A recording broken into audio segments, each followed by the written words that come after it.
এবং আমরা অনেকে ভাবি যে আমরা একদম পরিপূর্ণ ভালো হয়ে তারপরে সালাত আদায় করব। আসলে না, আল্লাহ সুবহানাহু ওয়া তাআলা বলতেছেন ইন্নাস সালাতা তানহা আনিল ফাহশাহি ওয়াল মুনকার। সালাত আপনাকে অশ্লীল এবং খারাপ কাজ থেকে বিরত রাখবে। অতএব আপনি যতই খারাপ হন না কেন, আপনি যত খারাপ কাজের সাথে জড়িত থাকেন না কেন, আপনাকে 5 ওয়াক্ত সালাত আদায় করতে হবে। তাহলেই এই সালাতের মাধ্যমে আপনি হেদায়েত পাবেন।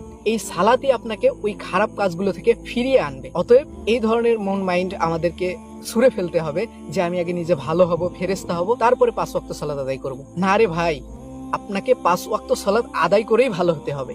আপনি 5 ওয়াক্ত সালাত আদায় না করলে ভালো হতে পারবেন না। কেন আল্লাহ সুবহানাহু ওয়া তাআলা বলতেছেন যে এই সালাতই আপনাকে খারাপ কাজ থেকে দূরে রাখবে। আপনি ভালো হওয়া, আপনি হেদায়েতের পথে আসার প্রধান মাধ্যমই হচ্ছে সালাত। আপনি মদ খাচ্ছেন, সিগারেট খাচ্ছেন, খারাপ কাজ করতেছেন, যত কিছু করেন না কেন, তবু আপনাকে সালাত আদায় করতে হবে। আপনি যদি সালাত আদায় করেন আপনি মুসলিম, আর যদি সালাত আদায় না করেন আপনি কাফের। আপনি যদি মদ খান, আপনি যদি খারাপ কাজ করেন, আপনি কাফের হয়ে যাবেন না। কিন্তু আপনি যদি মদ খান না, খারাপ কাজ করেন না, মানুষের ক্ষতি করেন না, কিন্তু আপনি 5 ওয়াক্ত সালাত আদায় করেন না, তাহলে আপনি কাফের।